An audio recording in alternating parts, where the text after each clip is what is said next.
Hi, I'm Steve Adubato. I'm going to introduce two very important friends of our series and folks who are going to offer very important information. Angelo Valente is Executive Director of the Partnership for a Drug-Free New Jersey, and the Ray Lucas, former NFL quarterback, high school football coach, Rutgers alum, great football player there. Hey, first of all, excuse me for a second, Angelo. Let's get this out of the way. Ray, how is your team doing as we speak right now, your high school team? I'll tell you what, we're 1-1 right now. We won our first game last Friday, but on Saturday we went to Powell Park and we got our, in a lack of a better term, our rear ends handed to us, which was probably a good thing. We were riding a little bit too high after the first victory, and sometimes you need to get punched in the face to get brought back down to reality. So we're doing great. We're looking forward to Friday night at home against an Elmwood Park team that comes in that kind of runs the same thing as Powell Park does. So I'm eager to see what my kids, how they're going to respond after getting a big loss like that.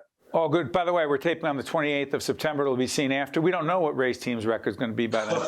It better be in the plus. I know that. Okay. Hey, Angelo, do us a favor. Let everybody know as we put up the website for the Partnership for Drug-Free New Jersey. What is it? And make the connection to Ray. Sure. So what we're doing, Steve, is we're working once again with Horizon Blue Cross Blue Shield of New Jersey to expand our Knockout Opiate Abuse Town Hall series. And what we're doing this time around, and this is the third two-year cycle, is we're focusing in on athletes. And that's why we're so pleased that Ray has been able to join us, because we think it's so important that people that are involved in athletes at every level, but certainly at the high school level and even at the grade school level, that they understand the importance of knowing the dangers of getting prescribed an opioid if there's a sports injury or if someone is in some sort of a situation where they need to go for therapy. It's crucial that this information gets out, that opioids are not the answer and that we have to look at alternatives to deal with acute pain. By the way, as the website goes up for the Partnership for Drug-Free New Jersey, reach out, go to the website, get help, get support. Hey, Ray, I don't want to assume everybody knows your story other than being a great athlete, great broadcaster, great coach right now. You told our producers, and you said this publicly, quote, as it relates to your addiction to opioids, you went from 125 pills a month to 1,400 pills a month. Yeah. Well, 1,400 pills might have been an understatement, Steve, to be honest with you. I think I was probably at close to 1,600 pills a month at my worst. You know, the crazy thing about being an addict and, you know, telling your story, because I'm not ashamed of it, I'm a survivor.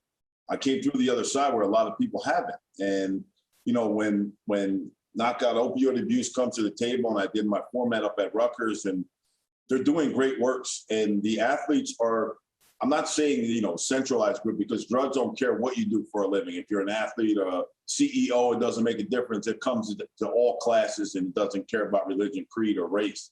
So for me to tell my story, I want these younger kids to know that there's other alternatives that weren't presented to me back when I became an addict. You know what I mean? You get surgery, you're playing in the NFL, you take pills, whatever you got to do to stay on the field. And I was willing to do that, and I'm not sorry for that. But I was the person that took the 125 milligrams, 125 pills a month to 1,600 pills a month. That is pointing the thumb, not the finger. Now, as you're an addict, you know, you always point the finger. It's always somebody else's fault. Instead, I took the approach is find out what's wrong with me and how I can get better, and then maybe I can help somebody else. So yeah, at my worst, Steve, I was about 1,600 pills, sometimes 80 a day. I mean, I took enough pills in one day to kill a small village. You know, Angelo, as we listen to Ray, you hope and pray that he's having an impact on kids and parents and others right now. And you know he has an impact on what he does every day. But Angelo, let me ask you something. To what degree do you believe the coaching culture, the sports culture today is where it needs to be in acknowledging this opioid crisis and the abuse that's taking place right now? And frankly, a culture that has supported it for a long time. Well, Steve, I think that's changing. I think over the last several years, unfortunately, we've seen so many families that have been impacted by the opiate epidemic in New Jersey and throughout the country. And in particular, we also have seen that athletes, because of the nature of what they do, there are situations that they find themselves in where injuries are common, that athletes are much more likely to be exposed to an opioid. So it's crucial that the coaching staff, that certainly parents, also become very knowledgeable about this particular issue. As a dad of three daughters, all of whom played high school sports, I mean, we found ourselves in emergency rooms, unfortunately, more often than we wanted to. Three daughters. And one thing that we knew was that when it came time for that prescription to be written, we said no. We said, no, let's look at alternatives to opiates. And I think that's what other parents have to do. They have to know that there's alternatives, especially dealing with acute pain. Okay, so let's talk about alternatives. You mentioned it, Angelo, as did Ray. Ray, what specific alternatives to opioids for pain should we be putting out there in a credible, responsible way here on public broadcasting? Well, here's the thing.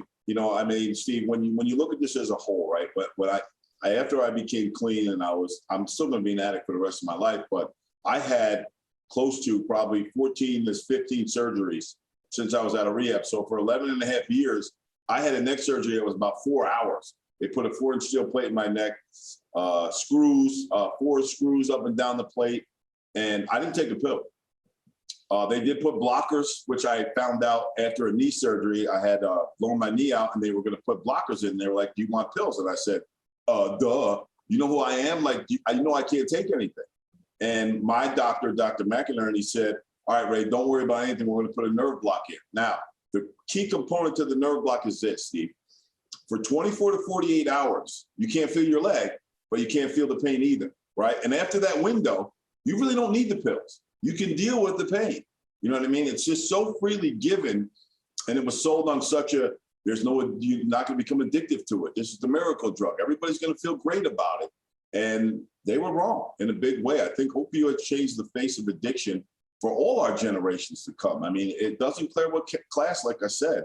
I mean, the rehab I was at was a very high-end rehab. I was in there with CEOs, CFOs, heart surgeons, doctors, lawyers, you name it, they were there. And then some, young, from a small town kid from Harrison, New Jersey, an NFL player. You don't think addicts are people like me, people like you, Steve, or people like Angelo, for that matter. You just don't picture them. You see the guy on the street that's begging you for some change. That is not the case with opioids. It changed everything for everybody. By the way, you mentioned Dr. McInerney, and I know exactly what you're talking about. He is a first-class sports physician. Yeah, he gets it. Angelo, let me ask you this. COVID and the opioid crisis. Give me 30 seconds to a minute on that. Well, I think, Stephen, in some ways, New Jersey was much better prepared than many other states. We had laws in effect that had required conversations between patients and doctors when they were prescribing an opiate, which that law now is going to be introduced in Congress, and hopefully it'll pass, and that law will be replicated throughout the country. So I think there was a great awareness that took place. Certainly, the series that took place between Horizon Foundation and Horizon Blue Cross Blue Shield in New Jersey and the partnership, the Knockout series, was an excellent way for people to be prepared in a state, to be knowledgeable, and to be able to help protect their families. And I think that that really was demonstrated by looking at how New Jersey fared to the rest of the country with regard to the opiate epidemic during this pandemic. Final comments, Ray. Words right now, just a few moments if you could, 30 seconds or less, to all the parents and the kids out there who need to hear the message you're about to deliver. From your experience, please. Here's the thing, Stephen, in 30 seconds, it's hard for me to do because I love talking. I love being I'm not on TV no more, so I'm trying to use this. No, I'm only kidding. Here's the message in all seriousness. Ask the friggin' question. Do not be afraid to ask the question. Any physician, your children, know who's coaching your children, because that does come into it. I am now a head coach, and I do worry, and I don't sleep late. I don't have sleepless nights because I'm always worried about the kids. That's not always necessarily the case, but here's the silver lining.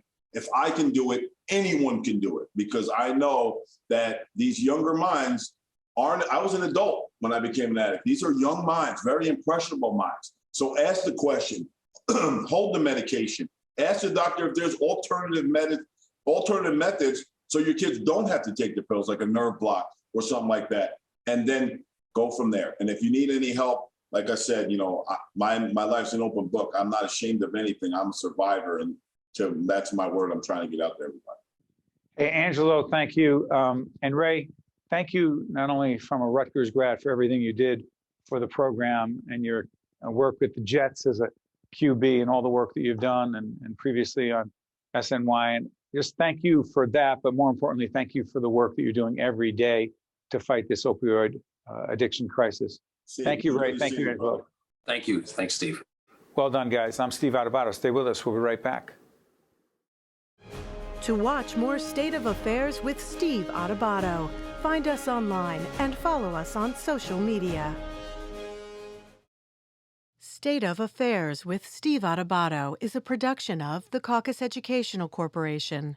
Funding has been provided by Horizon Blue Cross Blue Shield of New Jersey, Valley Bank, the Robert Wood Johnson Foundation, the New Jersey Education Association, Summit Health, the Fidelco Group, PSC&G, Community Food Bank of New Jersey, and by the Northward Center. Promotional support provided by New Jersey Globe and by New Jersey Monthly. How do you create change? By cultivating hope.